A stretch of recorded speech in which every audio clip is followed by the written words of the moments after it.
Is the live audience ready? Live audience ready. In 3, 2.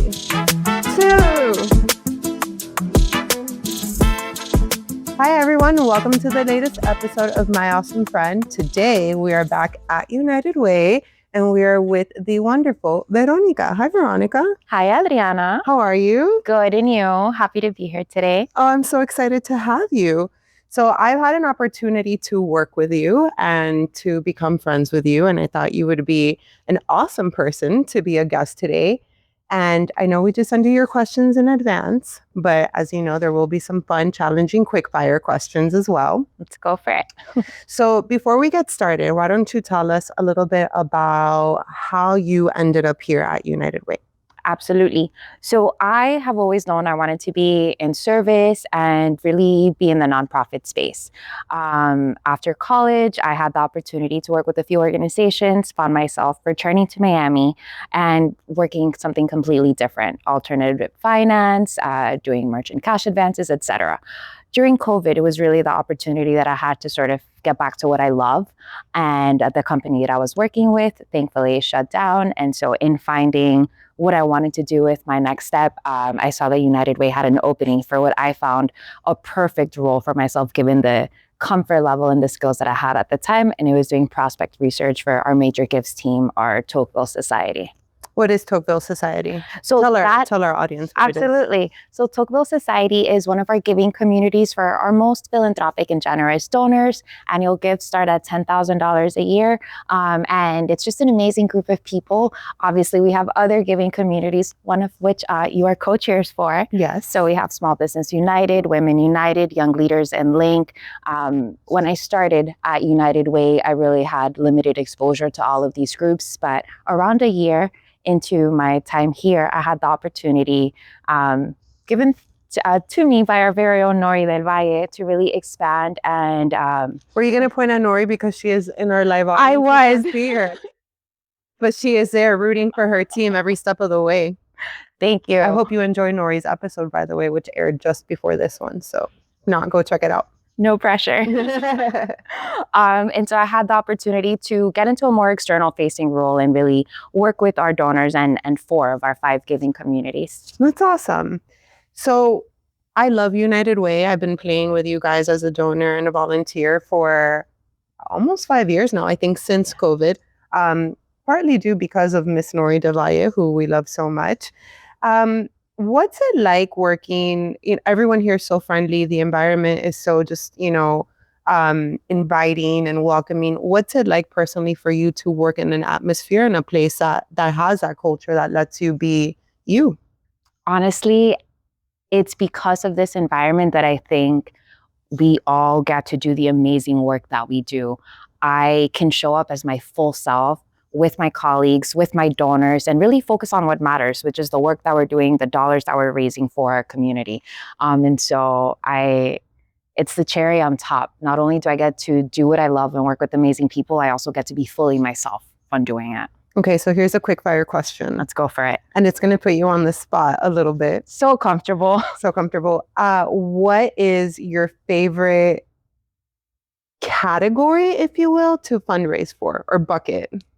Oh, because United Way helps so many different buckets, right? So I love that you asked that. I think just because of my professional background and having done the MCAs and all of that stuff, anything that is funding economic mobility and the work that we're doing there, I think really speaks to me. It's tangible benefits that people in the community get right away. And it's also, I think, work that everyone understands the importance of it. Funding our Center for Financial Stability ensures that people get financial coaching and financial literacy tips that everyone needs. If you're funding our work with Upskill, which falls under economic mobility, you're ensuring that people have access to a career pathway that they never had access to before. And so anything within the economic mobility space really gets me excited, and I think people respond well to it as well. So tell our audience, if they want to get involved with United Way in that aspect of it, what would be the best avenue for them? Best avenue would be to go straight to our website, unitedwaymiami.org. And from there, you can choose to contact us. If you want to make a gift right away, thank you for making that investment into our work. If you'd like to attend one of our events or check out our giving communities and see what the level of engagement is through that, our website's really the best place. And obviously, if you want to just talk to a person, go ahead and give me a call or send me an email. They can find you on the website, I'm sure.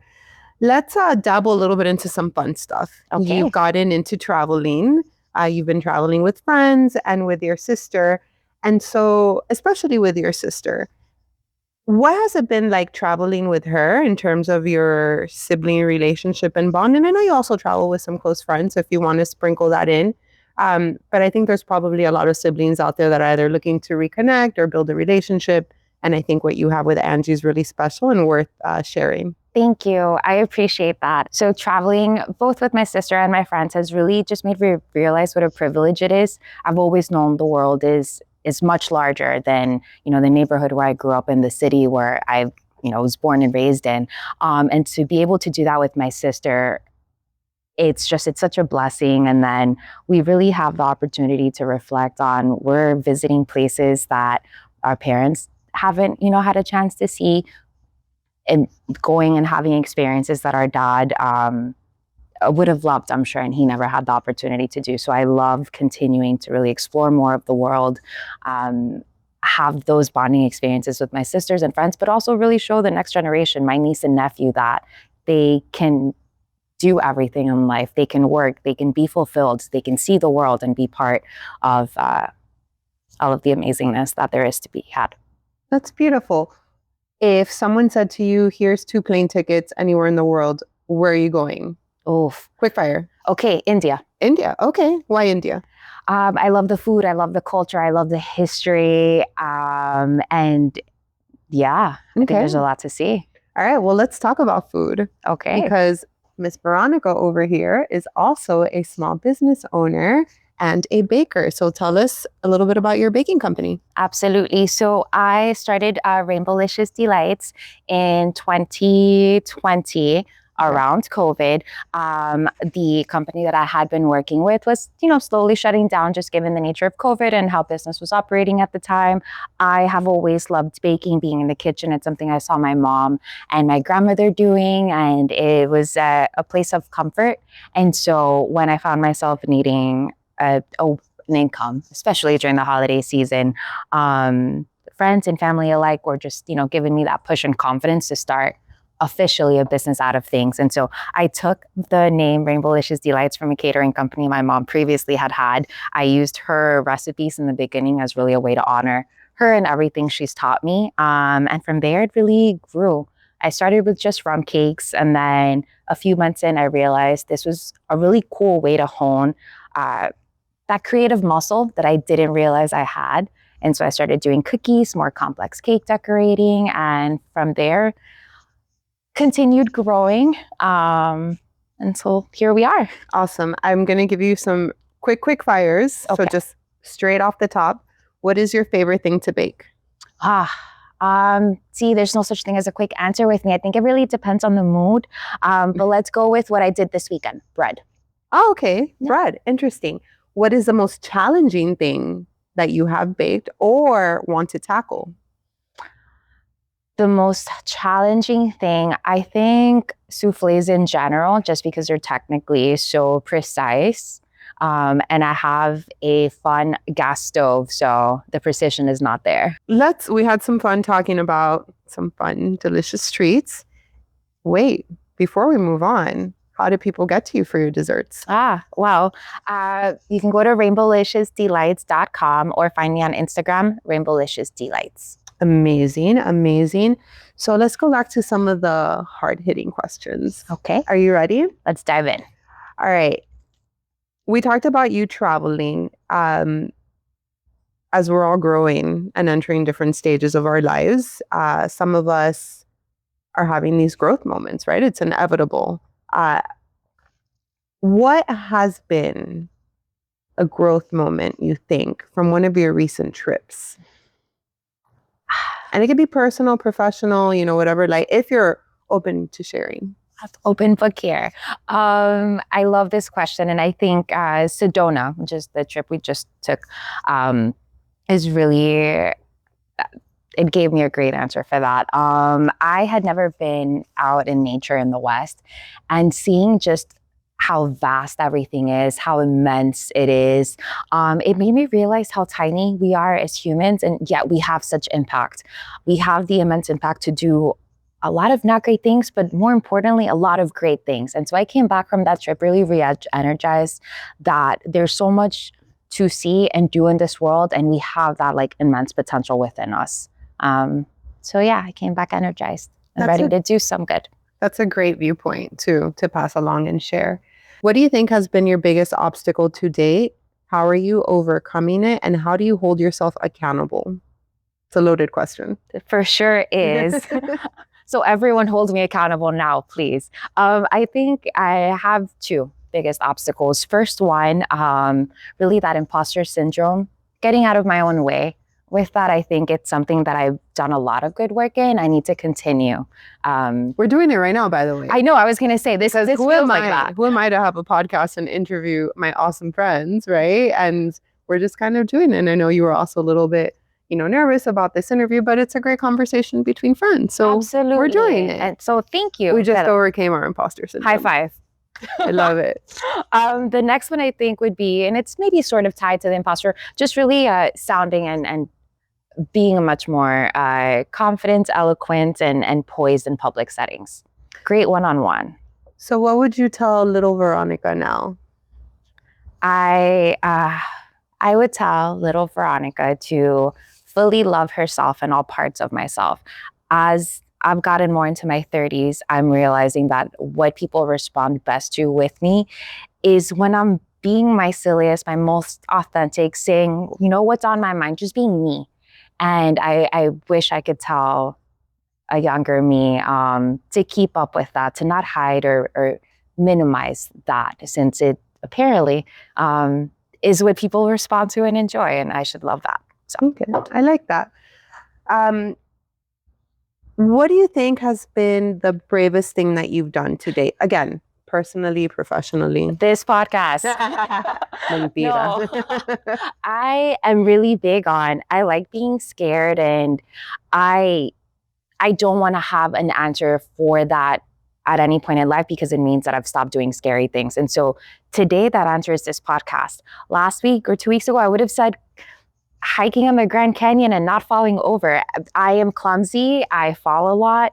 And so I thought it was pretty brave to be going to the corner and not having any railings around me. A few, years before that, I would say the bravest thing I had done was ask someone for dollars and closed a pretty large gift. So congrats. Thank you. Well, congrats on overcoming all of those. Thank you. So as you face bravery, and obviously with obstacles and challenges and going after the pursuit of things comes failure, because it's inevitable. How do you fail? I think not trying. The second that I catch myself not caring or trying, to me, that's failure. No matter what you're doing in life, or at least no matter what I'm doing, I want to feel like I have skin in the game. I want to feel like what I'm doing makes a difference. And the second that I stop feeling that connection and I just kind of give up on it, that resonates as failure for me. What has been the biggest leadership lesson that you have learned in the last year? So I've learned this from a few different leaders, and I think just experiences that I've had. Really trust your instincts and come through authentically. You will always be your best self, and you will never be disappointed by what you're stating out loud if you hold true to that. Okay. So we've been at this for about 15, 20 minutes so far. Obviously, with the magic of editing, it might be less. You were nervous to get on the podcast and start, and I sent you your questions in advance for the most part, because we've been asking you some off the cuff. How do you feel now? Now I'm feeling cool, calm, and collected. I hit that flow state. Oh, I love that. So then this is my next question for you. What's the one place that your dad wanted to travel to that you have gotten a chance to go visit? I love that question. I don't think I have the answer for you for two reasons. One, I never had that conversation with him. He passed away when I was a little young. And so a lot of the questions that I think you think of as teenagers and adults, and we have like the experience of life to really give us that curiosity to know our parents as adults, I unfortunately missed that. However, I think that he would have enjoyed and appreciated us being able to go to Italy, which is where his great grandparents were from. And some part of me would like to think he would have loved for me and my sister and my siblings to go back to Cuba, see where he grew up, and if there's any family out there, have the opportunity to connect. Oh, that's beautiful. What's a bucket list travel place for you? So the entire world. I used to have a post-it of like 25 countries, and that's what I wanted to do before the time I turned like 30. And the idea was before I died, I would go to every single country. And so immediate bucket list, anywhere will hit the spot that I haven't yet gone to. Peru, Brazil, Italy, France, China, Thailand, Australia, New Zealand, the list literally goes on. How fun. And because the internet and humans love gluttony, it's one of our 7 sins. What has been the most spectacular thing that you have eaten in your travels, and where? Oof, Tell that's a our- great question. Tell our audience. That is a great question. So I'm going to have to say in Morocco. I did a study abroad there for a summer in college. The family that we did a homestay with, they had this Mama Fatima. She was like a live-in, other additional part of the family, and she had the best food, the best bread, the best dips. I can't remember every single name of everything that she made, but I would say anything that came on her table was the most indulgent and the most amazing. Yum. Yeah. Qué rico. All right, another quick fire. I'm considering on my business side starting a series of things that my grandmother used to say to me as a kid, but have honestly translated into leadership lessons, right? Like, dime con quién andas y te diré con quién eres. Like, tell me who you hang out with and I'll tell you who you are. Do you have one of those childhood sayings that you still carry with you to this day? It's funny that you said the one that you said, because my grandmother and mom, and my madrina, my tia abuelas, everyone was very big on that one. And I remember fighting against that as a child, as a teenager. And to some extent, mentally, I still disagree with that, because you are who you are. And you should want to have a rich, varied experience of people in your life. That's how you know you're not staying stuck in any one given group or mindset. But I find the value and wisdom in that specific phrase now in a way that I didn't before. Another one that they used to say a lot, and I don't know if it's really applicable, it sticks out because they said it, claridad de la... Okay, no, we're going to have to cut this out because I forgot the saying. What's the phrase? Claridad de la casa or de la calle, oscuridad de la... What does that mean? My abuela would always be like, don't say your like business out there. But like, I don't know if the right phrase. Okay, no, we have to cut that completely off. No, I think this is fantastic. No, please don't include that. We have to. No. I have to be able to say the full saying. I'm going to be like, I don't know where we ended off for the editing. Now we have to leave all of this in there. La cubana arrepentida does not know the saying correctly. So let's stick with... But tell us in English, like what's maybe one of our viewers will put it in the comment section for us. Well, so I probably interpreted it incorrectly, but it was really like something about like clarity on the outside and darkness on the inside. I'm very big on just clarity everywhere. Yeah. So I think that's the message from it. That's the message we're making. What has been the funniest moment of your career so far? Aside from getting stuck in an elevator right before a breakfast, right? No, literally, we've had many funny moments. So I've been stuck in an elevator twice. One before a huge event here in this very room, actually. We had a Women United Let's Do Lunch. We are, by the way, in the writer room at United Way, where we host Let's Do Lunches, Let's Do Breakfast, all sorts of panelists. We did the Small Business United Resource Fair here. Awesome. Anyways, just a plug there. Yes. Because Nori's watching. Always a plug, United Way Miami. what was the question? Your funniest career moment. Funniest career moment.